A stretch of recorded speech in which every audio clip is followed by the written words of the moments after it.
مولاي صل وسلم دائما أبدا على حبيبك خير الخلق كلهم. الحمد لله رب العالمين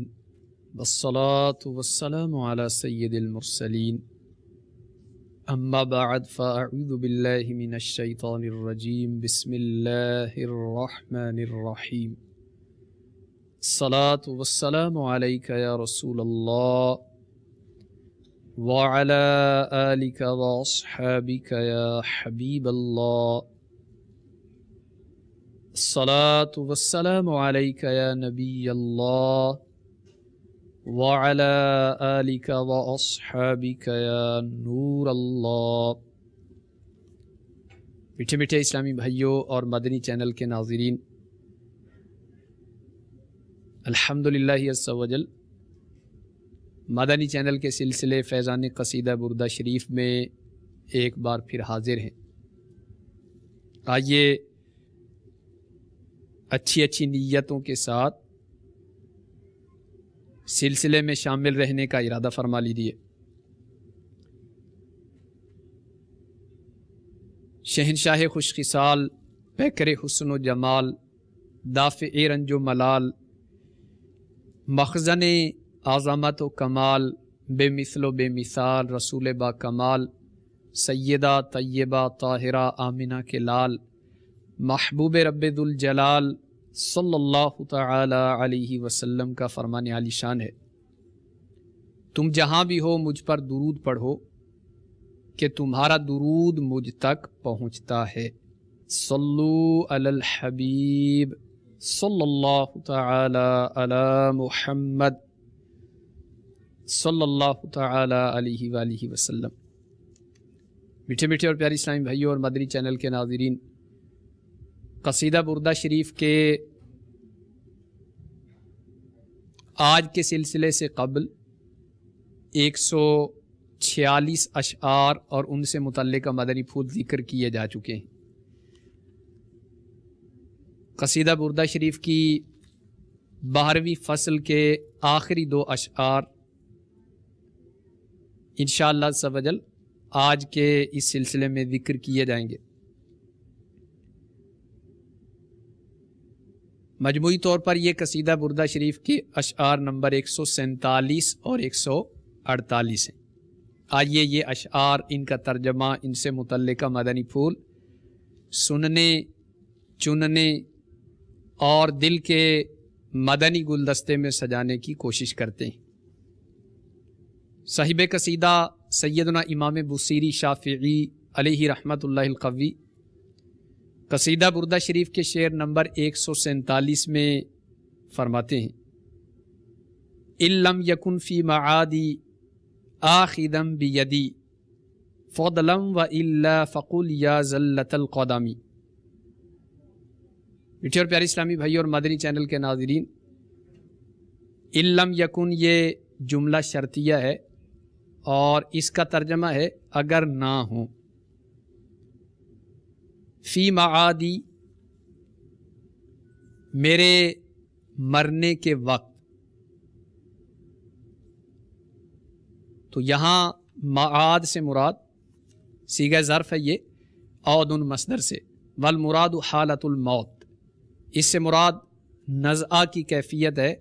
جان کنی کا عالم. آخذ کا مطلب ہوتا ہے پکڑنے والا،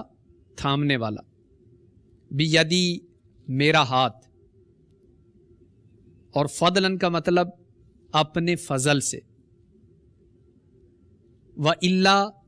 اس کا مطلب ہے وگرنہ. فَقُلْ قل کا معنی ہوتا ہے تو کہہ دے. یا ذلت القدمی اے پھسلے ہوئے قدم والے. تو صاحب قصیدہ اس شعر میں پیارے آقا صلی اللہ تعالی علیہ وآلہ وسلم کی طرف اپنی نسبت کو ذکر کر رہے ہیں. کہتے ہیں کہ اگر حضور صلی اللہ تعالی علیہ وسلم میرے مرنے کے وقت میرا ہاتھ تھامنے والے نہ ہوں، میرے دستگیر نہ ہوں، تو کہنا کہ اے قدم پھسلے ہوئے ذلیل، اپنی طرف نسبت کی کہ اگر حضور میرا ہاتھ نہیں تھامیں گے تو میں ذلت کے گڑھے میں جا گروں گا۔ تو پیارے آقا صلی اللہ تعالی علیہ وسلم گناہ گاروں کی دستگیری فرمانے والے، اگر حضور براہ فضل و کرم اور نسبت اسمی کے لحاظ سے کہ صاحب قصیدہ کا نام حضور کے نام پر ہے، جو پچھلے سلسلے میں ذکر بھی کیا گیا، تو نام کی یہ مماثلت اور نسبت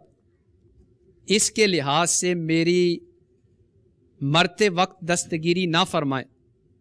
تو میری قسمت پر افسوس کرتے ہوئے کہنے کا حق ہے کہ اب پاؤں پھسلنے پر کیا ہوش، اور یہ ہوش کس کام کا؟ یعنی اگر اس لمحے حضور میری دستگیری نہیں کریں گے اور اس وقت مجھے ہوش آئے گی کہ مجھے زندگی نیکیوں میں بسر کرنی چاہیے تھی، گناہوں میں نہیں، تو اس وقت کا ہوش میں آنا کیا فائدہ دے گا؟ اور میٹھے میٹھے اور پیارے اسلامی بھائیوں اور مادری چینل کے ناظرین، اس شعر کی ایک اور توجیہ یہ ہو سکتی ہے کہ اللہ بمانا علم یکن کذالک مانا جائے، تو اب یہ مانا ہوں گے کہ اگر کوئی عہد و پیمان میرے گناہوں کے مقابلے میں کام نہ دے تو افسوس ہے میرے قدم کے پھسلنے پر۔ اس شعر کی شرح میں علامہ خرپوتی فرماتے ہیں کہ حاصل معنی شعر یہ ہے کہ میں محتاج شفاعت پیارے آقا صلی اللہ تعالی علیہ وسلم کے در کا بھکاری اور منگتا ہوں، اور نجات مہالک، ہلاک کر دینے والی چیزوں سے نجات اور عذاب علیم سے چھٹکارا، یہ پیارے آقا صلی اللہ تعالی علیہ وآلہ وسلم کے کرم ہی سے ممکن ہے کہ اگر آپ میرے معین اور میرے مددگار اور میرے شفیع نہ ہوں تو ایسی صورت میں ذلت کے گہرے گڑھے میں جا گروں گا۔ صلو علی الحبیب صلی اللہ تعالی علی محمد صلی اللہ تعالی علیہ وآلہ وسلم۔ لیکن میرے میٹھے اور پیارے اسلامی بھائیوں اور مدنی چینل کے ناظرین، پیارے آقا صلی اللہ تعالی علیہ وآلہ وسلم کے کرم سے ایسا ممکن نہیں کہ سرکار جس کی دستگیری فرمائیں وہ ذلت کے گڑھے میں جا گرے۔ کہنے والے نے کیا خوب کہا کہ لج پال پریت نو توڑ دے نہیں، جدی باں پھڑ دے انہوں چھوڑ دے نہیں، یعنی جو عزتیں نبھانے والے ہیں، گناہ گاروں پر اپنا لطف و کرم فرمانے والے ہیں، وہ جس کا بازو تھام لیتے ہیں اس کو بے یار و مددگار نہیں چھوڑتے، بلکہ اس کی کشتی کنارے پر لگاتے۔ ہمیں کوئی خطرہ نہیں نیازی ڈوب جانے کا کہ ہم جس میں بیٹھے ہیں محمد کا سفینہ ہے صلی اللہ تعالی علیہ وآلہ وسلم۔ اور میرے میٹھے اور پیارے اسلامی بھائیوں،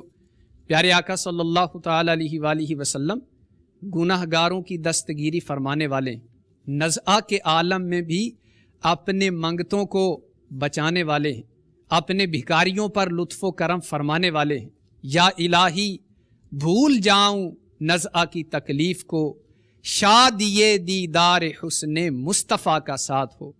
یا الہی گورے تیرا کی جبائے سخت رات، ان کے پیارے منہ کی صبح جاں فضا کا ساتھ ہو۔ یا الہی جب چلوں تاریک راہ پل صراط، آفتاب ہاشمی نور الہدا کا ساتھ ہو۔ آمین بجاہ نبی الامین صلی اللہ علیہ وآلہ وسلم۔ اس سے اگلے شعر میں صاحب قصیدہ امام بصیری علیہ رحمت اللہ القوی فرماتے ہیں، حاشاہ ان یحرم الراجی مکارمہ او یرجع الجار منہ غیر محترم۔ حاشا حرف استثناء ہے، اور حاشا کا مطلب ہرگز، ہرگز وہ ایسی ہستی نہیں۔ تو یہاں حاشا استثناء کے لیے ہے، اس کا مطلب ہرگز وہ ایسی ہستی نہیں۔ ان یحرم کہ محروم کر دے۔ راجی کا مطلب ہوتا ہے امیدوار، تمنا رکھنے والا، امید رکھنے والا۔ مکارم کرم کی جمع ہے جس کا مطلب بخشش، ان کی بخششیں، ان کی عطائیں۔ یرجع کا مطلب یا یہ کہ لوٹے، اور جار کا مطلب قریبی، پڑوسی، یا جار بمانا مستجیر ہے، یعنی آرزو مند، قرب کا طالب، من ہو ان کی بارگاہ سے، اور غیر محترمی مایوس ہو کر بے نیل و مرام لوٹے، تو ایسا نہیں ہو سکتا۔ اس شعر کا ترجمہ یہ ہے کہ حضور اکرم صلی اللہ تعالیٰ علیہ وسلم کی شان کرم اس سے منزہ ہے کہ ان کے در پر سائل جو امیدوار جائے وہ بخشش حاصل کیے بغیر بے نیل و مرام واپس لوٹ آئے، تو ایسا ممکن نہیں۔ پیارے آقا صلی اللہ تعالیٰ علیہ وآلہ وسلم کا لطف و کرم ہے کہ آپ کی بارگاہ میں جو بھی جاتا ہے آپ اس سائل کو خالی نہیں لوٹاتے، کہ ان کے رب نے ان سے فرمایا ہے، اور کوئی سوالی آپ کی بارگاہ میں آئے آپ اس کو نہ جھڑکیں۔ پیارے آقا صلی اللہ تعالیٰ علیہ وآلہ وسلم اپنے منگتوں کو وہ کچھ عطا فرماتے ہیں جو مانگنے والوں کے وہم و گمان میں بھی نہیں ہوتا، اور کبھی بھی اپنے بھکاریوں، اپنے منگتوں کو آپ صلی اللہ تعالیٰ علیہ وسلم نے نہ کہہ کر جواب نہیں دیا۔ اسی لیے میرے آقا امام اہل سنت مجدد دین و ملت مولانا شاہ امام احمد رضا خان علیہ رحمت الرحمن پیارے آقا صلی اللہ علیہ وسلم کی عطاؤں اور بخششوں کو ذکر کرتے ہوئے یوں فرماتے ہیں، ہم بھکاری وہ کریم کا خدا ان سے فزوں، ہم بھکاری وہ کریم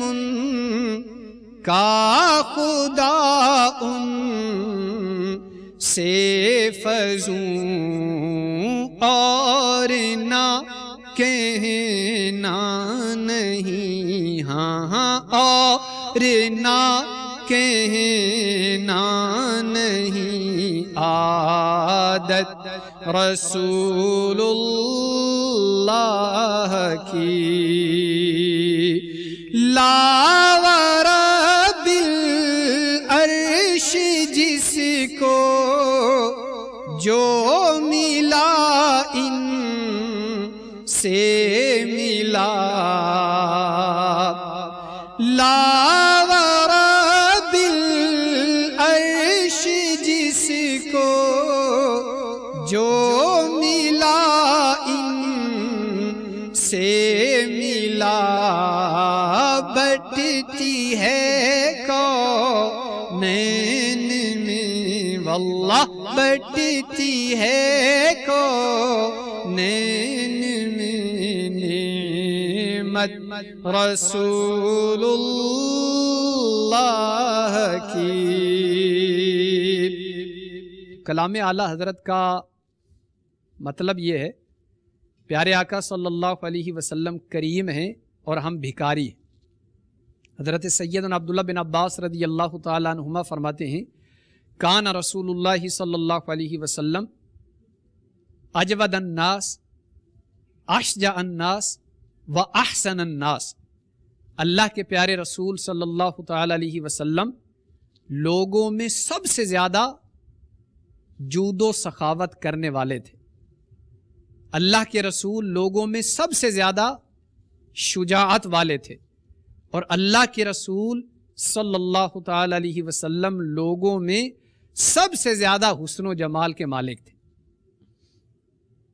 تو پیارے آقا صلی اللہ تعالیٰ علیہ وآلہ وسلم صاحب جود ہیں، ایسے صاحب جود ہیں کہ ان کے در پہ جو بھکاری جاتا ہے آپ صلی اللہ علیہ وسلم اس کو بے نیل و مرام، مایوس اور خالی ہاتھ نہیں لوٹاتے، بلکہ مانگنے والوں کو ان کی ڈیمانڈ سے، ان کی طلب سے بھی کہیں بڑھ کر عطا فرماتے۔ تو صاحب قصیدہ نے قصیدہ بردہ شریف کی 12ویں فصل کے آخری شعر میں، یعنی شعر نمبر 148 میں اسی حقیقت کو بیان کیا ہے، حاشاہ ان یحرم الراجی مکارما او یرجع الجار منہ غیر محترم، کہ حضور اکرم صلی اللہ تعالی علیہ وسلم کی شان کرم، شان سخاوت، شان جود اس سے منزہ ہے کہ ان کے در پر مانگنے والا امیدوار بن کر جائے اور یہ اس کو خالی لوٹا دے۔ تو ایسا نہیں ہو سکے گا کہ پیارے آقا صلی اللہ تعالی علیہ وآلہ وسلم اپنے مانگنے والوں کو بے نیل و مرام واپس نہیں لوٹاتے۔ میرے میٹھے میٹھے اور پیارے اسلامی بھائیوں، پیارے آقا صلی اللہ تعالی علیہ وآلہ وسلم کی بارگاہ میں اگر کوئی داد چاہے، دستگیری کا طالب ہو، کوئی شکایت لے کر جائے، تو پیارے آقا صلی اللہ تعالی علیہ وآلہ وسلم اس کی کس طرح دستگیری فرماتے ہیں، اس کی شکایت کا کس طرح ازالہ فرماتے ہیں۔ آئیے اس کی ایک جھلک ہم دیکھنے کی کوشش کرتے ہیں۔ میرے شیخ طریقت امیر اہل سنت دامت برکاتہم العالیہ اپنی شہرہ آفاق تصنیف فیضان سنت کے باب نیکی کی دعوت میں ایک انتہائی رکت انگیز واقعہ بیان فرماتے ہیں۔ بخاری شریف کی یہ حدیث پاک نمبر 30 ہے، جس کو حضرت سیدنا معرور رضی اللہ تعالیٰ عنہ نے روایت کیا ہے۔ آپ فرماتے ہیں کہ میں نے حضرت سیدنا ابو ذر غفاری رضی اللہ تعالیٰ عنہ سے رابازہ، یہ ایک مقام کا نام ہے جو مدینہ المنورہ سے 3 منزل دور ہے، وہاں پر ملاقات کی۔ حضرت ابو ذر غفاری رضی اللہ تعالیٰ عنہ اور ان کا غلام ایک ہی جیسا جوڑا پہنے ہوئے تھے۔ میں نے اس کے بارے میں ان سے سوال کیا تو حضرت سیدنا ابو ذر غفاری رضی اللہ تعالیٰ عنہ نے فرمایا کہ میں نے ایک شخص سے جھگڑا کیا اور اس کی ماں کے حوالے سے برا کہا، تو حضور پرنور شاہ غیور صلی اللہ تعالی علیہ وسلم نے فرمایا، اے ابو ذر، تم نے اس کی ماں کی نسبت برے الفاظ کہے، تم ایسے آدمی ہو کہ تمہارے اندر جاہلیت کی خصلت ہے، تمہارے لونڈی غلام تمہارے دینی بھائی ہیں، اللہ تعالیٰ نے ان لوگوں کو تمہارا ماتحت بنا دیا ہے، تو جس کا بھائی اس کے ماتحت ہو اس کو چاہیے کہ جو خود کھائے اس کو کھلائے اور جو خود پہنے اس کو پہنائے، اور تم ان خادموں کو ایسے کاموں کی تکلیف مت دو جو انہیں لاچار کر دے، اور اگر تم ایسی تکلیف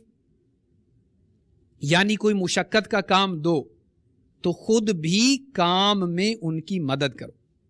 میرے میٹھے میٹھے اور پیاری اسلامی بھائیوں اور مدنی چینل کے ناظرین،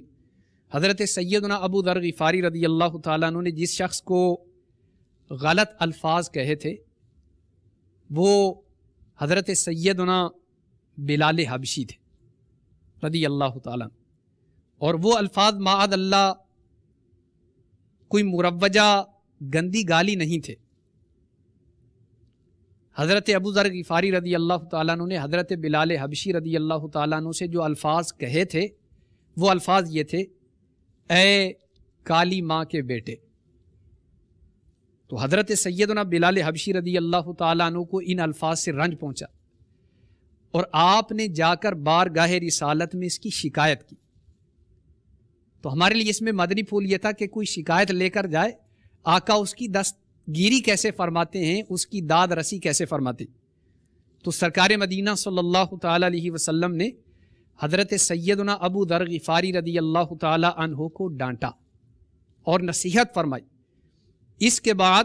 حضرت سیدنا ابو ذر غفاری رضی اللہ تعالی عنہ پر اس کا کیا رد عمل ہوا، یہ بہت ہی لرزہ بر اندام کر دینے والی داستان ہے، اس کو سنیے اور خوف خدا عز و جل سے لرزیے۔ چنانچہ دربار رسالت کی ملامت سن کر فوراً ہی حضرت سیدنا ابو ذر غفاری رضی اللہ تعالیٰ عنہ حضرت سیدنا بلال حبشی رضی اللہ تعالیٰ عنہ کی خدمت میں ندامت کے ساتھ حاضر ہوئے اور ایک دم اپنا حسین رخسار یعنی گال زمین پر رکھ کر انتہائی لجاجت کے ساتھ روتے اور گڑ گڑاتے ہوئے کہا، اے بلال، جب تک تم اپنے قدم کے تلوے سے میرے اس رخسار کو نہ روندو گے میں اس وقت تک اپنا یہ چہرہ ہرگز زمین سے نہیں اٹھاؤں گا۔ حضرت سیدنا ابو ذر غفاری رضی اللہ تعالیٰ عنہ کے شدید اصرار سے مجبور ہو کر حضرت سیدنا بلال حبشی رضی اللہ تعالیٰ عنہ نے بادل ناخواستہ یعنی نہ چاہتے ہوئے اپنا قدم حضرت سیدنا ابو ذر غفاری رضی اللہ تعالیٰ عنہ کے مبارک چہرے پر رکھ کر فوراً ہی ہٹا لیا اور حضرت سیدنا ابو ذر غفاری رضی اللہ تعالیٰ عنہ کو معاف کر دیا۔ میرے میٹھے میٹھے اور پیارے اسلامی بھائی اور مدنی چینل کے ناظرین، حضرت سیدنا علامہ قسطلانی قدس سرہ النورانی نے اس واقعے کے بارے میں یہ بھی تحریر فرمایا ہے کہ حضرت سیدنا ابو ذر غفاری رضی اللہ تعالیٰ عنہ نے یہ آر یعنی غیرت دلانے والی بات حضرت سیدنا بلال حبشی رضی اللہ تعالیٰ عنہ کے لیے اس وقت کہی تھی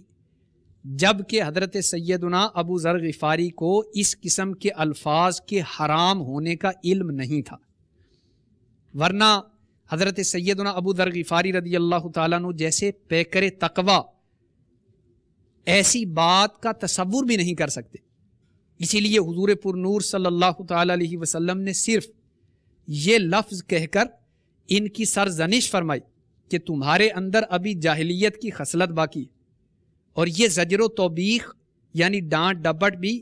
ان کے بلند مراتب کی وجہ سے ہوئی کہ اتنے بڑے آدمی کی زبان سے اتنی چھوٹی اور گری ہوئی بات نہیں نکلنی چاہیے تھی۔ اور میرے میٹھے اور پیارے اسلامی بھائیوں، یہاں غور فرمائیں کہ ہمارے آقا صلی اللہ تعالیٰ علیہ وآلہ وسلم کے ان الفاظ کی تاثیر کا کیا عالم ہے کہ حضرت سیدنا ابو ذر غفاری رضی اللہ تعالیٰ عنہ نے اپنا رخسار زمین پر رکھ دیا، عاجزی کے انتہائی مرتبے پر گویا صحابہ کرام علیہم رضوان فائز تھے، اس قدر عجز و انکساری کا مظاہرہ کیا کہ اپنا رخسار ہی زمین پر رکھ دیا، اور جن کو وہ الفاظ کہے تھے ان سے کہا کہ اپنا قدم میرے رخسار پر رکھیے۔ اللہ اکبر! اس انداز سے آج ہمارے معاشرے میں کون معافی مانگتا ہوگا؟ تو ہم جس سے زیادتی کرتے ہیں، جس کا دل دکھاتے ہیں، جس کے حقوق تک غصب کر ڈالتے ہیں، تو اس سے معافی مانگنا تو درکنار، چوری اور اوپر سے سینہ زوری والی بات اس کو مزید تنگ کرتے۔ تو میرے میٹھے میٹھے اور پیارے اسلامی بھائی اور مدنی چینل کے ناظرین، اس ایمان افروز واقعے سے ہمیں یہ بھی درس لینا چاہیے کہ اگر ہم میں سے کسی نے کسی کا دل دکھایا ہو، کسی کا حق ضائع کیا ہو، تو اللہ تبارک و تعالیٰ کی رضا کے لیے اس سے ہمیں معافی مانگ لینی چاہیے۔ بالخصوص جن افراد کا ہم سے قریبی تعلق ہے، جن کے حقوق ہم سے بہت زیادہ وابستہ ہیں، جیسے شاگرد و استاد کا معاملہ ہے، بیوی اور شوہر کا معاملہ ہے، اولاد اور ماں باپ کا معاملہ ہے، اسی طرح پیر و مرید کا معاملہ ہے،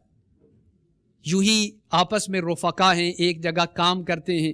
اسی طرح پڑوسیوں کا معاملہ ہے، قریبی رشتہ داروں کا معاملہ ہے۔ تو جس سے جتنا قریبی تعلق ہے، جتنے زیادہ حقوق وابستہ ہیں، وہاں پر تو اس قسم کی احتیاطیں اور زیادہ ملحوظ رکھنی چاہیے۔ تو اگر ہم میں سے کسی کی وجہ سے دل دکھا ہو تو ہمیں اس کو معاف کر دینا چاہیے، اور جس کا ہم نے دل دکھایا ہے اللہ تعالیٰ کی رضا کے لیے اس سے معافی طلب کر لینی چاہیے کہ آج معافی مانگ لینا آسان ہے، قیامت کے روز بہت مشکل ہو جائے گا۔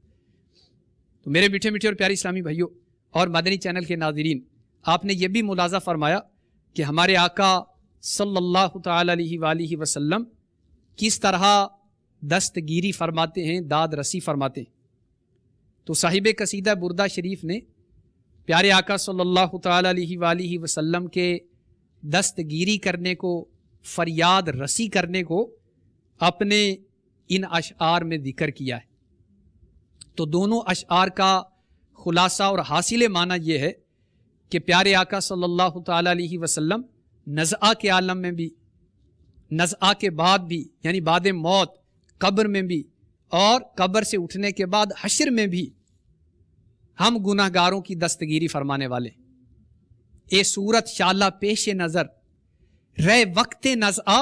تے روز حشر، وچ قبر تے پل تھی جد ہوسی گزر، سب کھوٹیاں تھیسن تد کھریاں۔ تو حضرت سیدنا پیر مہر علی تاجدار گولڑا، پیر مہر علی علیہ رحمت اللہ الولی، اپنے اس پنجابی شعر میں یہ ذکر کر رہے ہیں کہ پیارے آقا صلی اللہ علیہ وسلم کے جلوے نزعہ کے عالم میں بھی میرے سامنے رہے. اے کاش قبر میں بھی یہ پیاری پیاری دل ربا صورت میری آنکھوں کے سامنے رہے، اور حشر میں بھی، اور جس وقت پل صراط سے گزر رہا ہوں اس وقت بھی مصطفیٰ کے جلوے میری نگاہوں کے سامنے رہیں. حضور میری دستگیری فرمائیں تو میری ساری کی ساری کھوٹی کھری ہو جائے گی. یعنی میرے لیے آسانیاں ہیں، میرے لیے راحتیں ہیں کہ نبی کریم صلی اللہ تعالی علیہ وآلہ وسلم ان مقامات پر میری دستگیری فرمائیں، اور ان مقامات پر جس کی دستگیری آقائے دو عالم فرمائیں گے صلی اللہ تعالی علیہ وسلم، انشاءاللہ اس کا بیڑا پار ہو جائے گا. صلو علی الحبیب صلی اللہ تعالی علی محمد صلی اللہ تعالی علیہ وآلہ وسلم. میرے میٹھے میٹھے اور پیارے اسلامی بھائیوں اور مدنی چینل کے ناظرین، محبت مصطفیٰ دل میں بڑھانے، خود کو گناہوں سے بچانے، فرائض و واجبات سنن و مستحبات کا عامل کامل بنانے کے لیے دعوت اسلامی کے پیارے پیارے مدنی ماحول سے وابستہ ہو جائیے. الحمدللہ عز و جل دعوت اسلامی کے مدنی ماحول کی برکت سے بگڑے ہوئے سنور جاتے ہیں، اور کتنے ہی نوجوان بے عمل افراد دعوت اسلامی کے مدنی ماحول کی برکت سے با عمل بنے، اللہ اور اللہ کے رسول کے فرما بردار بنے، اپنے ماں باپ کے فرما بردار بنے. چنانچہ آج کے سلسلے کے آخر میں آئیے ایک بہت ہی پیاری مدنی بہار سنتے ہیں. بستی سمندری ہیر والا، ضلع ڈیرہ غازی خان، پنجاب کے ایک اسلامی بھائی جن کی عمر تقریباً 20 سال ہے، یہ بیان دیتے وقت ان کے بیان کا لب لباب ہے کہ میں غالباً 2009 میں مڈل کا امتحان دینے کے بعد چھٹیاں گزارنے گھر آیا ہوا تھا. ایک روز سبزی خریدنے نکلا تو راستے میں چند سبز امامہ شریف کا تاج پہنے عاشقان رسول سے آمنا سامنا ہو گیا. انہوں نے پرتپاک انداز سے ملاقات فرمائی اور انفرادی کوشش کرتے ہوئے کچھ ایسے دل ربا انداز میں ہفتہ وار سنت و بھرے اجتماع کی دعوت پیش کی کہ ہاں کہتے ہی بنی. جب میں طے شدہ وقت پر سنت و بھرے اجتماع میں جانے کے لیے اسلامی بھائیوں کے پاس پہنچا تو انہوں نے بڑی شفقت فرمائی اور نہایت ادب و احترام سے مجھے گاڑی میں بٹھایا. الحمدللہ عز و جل فیضان مدینہ جام پور ضلع راجن پور میں ہونے والے دعوت اسلامی کے ہفتہ وار سنت و بھرے اجتماع میں اپنی زندگی کی پہلی حاضری سے مشرف ہوا. وہاں کی پرسوز نعت شریف، سنت و بھرے بیان، ذکر اللہ اور رکت انگیز دعا نے میری زندگی میں مدنی انقلاب برپا کر دیا. بالخصوص دعا کے دوران خوف خدا کے باعث میری آنکھوں سے آنسوں کے دھارے بہ نکلے. میں نے گناہوں سے توبہ کی اور اجتماع سے واپسی کے بعد سے نمازوں کی پابندی شروع کر دی. کچھ ہی عرصے بعد داڑھی شریف رکھ لی اور سبز امامہ شریف کا تاج بھی سجا لیا. میں جو کہ انتہائی بد زبان اور بے ادب انسان تھا، ماں باپ کے سامنے چیختا چلاتا اور ان کی توہین کیا کرتا تھا، اب والدین کا مطیع اور فرما بردار بن چکا تھا اور ان کے ہاتھ پاؤں چومنے لگا تھا. میری اس مثبت تبدیلی پر نہ صرف گھر والے بلکہ سارا ہی خاندان حیران تھا. مدنی ماحول سے وابستگی سے پہلے مجھے ایک بیماری تھی جس کے باعث کافی پریشانی رہتی تھی. اللہ عز و جل نے مجھے اس مرض سے شفا عطا فرما دی. میرا حسن ظن ہے کہ یہ سنت و بھرے اجتماع میں شرکت کی برکت تھی. یہ مدنی بہار دیکھ کر میری والدہ نے مجھے حکم دیا کہ تمہارے چھوٹے بھائی کو گردوں کی تکلیف ہے، تم دعوت اسلامی کے تحت ہونے والے 63 روزہ تربیتی کورس میں شامل ہو کر اپنے بھائی کی شفا کے لیے دعا کرو. میں حکم کی تعمیل میں مدنی تربیتی کورس کے لیے تقریباً 2010 میں فیضان مدینہ ساہیوال جا پہنچا اور وہاں نہ صرف بھائی کے لیے دعائیں مانگتا بلکہ دیگر عاشقان رسول کو بھی دعا کے لیے کہا کرتا. الحمدللہ عز و جل ابھی مجھے مدنی تربیتی کورس میں 2 ہی ہفتے ہوئے تھے کہ میرے بھائی کی طبیعت بحال ہونے لگی، حالانکہ اس کے ڈاکٹر آپریشن کا کہہ چکے تھے. جب دوبارہ چیک اپ ہوا تو ڈاکٹرز حیران رہ گئے اور کہنے لگے کہ اب آپریشن کی ضرورت نہیں. الحمدللہ عز وجل میرا بھائی اب روح بصحت ہو چکا ہے اسلامی بھائی، سبھی بھائی ہے بے حد محبت بھرا مدنی ماحول. اے بیمار عیسیاں تو آ جا یہاں پر، اے بیمار عیسیاں تو آ جا یہاں پر، گناہوں کی دے گا دوا مدنی ماحول. شفائیں ملیں گی، بلائیں ٹلیں گی، یقیناً ہے برکت بھرا مدنی ماحول. اللہ کرم ایسا کرے تجھ پہ جہاں میں، اے دعوت اسلامی تیری دھوم مچی ہو. آمین بجاہ النبی الامین صلی اللہ تعالی علیہ وآلہ وسلم. صلو علی الحبیب صلی اللہ تعالی علی محمد صلی اللہ تعالی علیہ وآلہ وسلم. مولاي صل وسلم دائما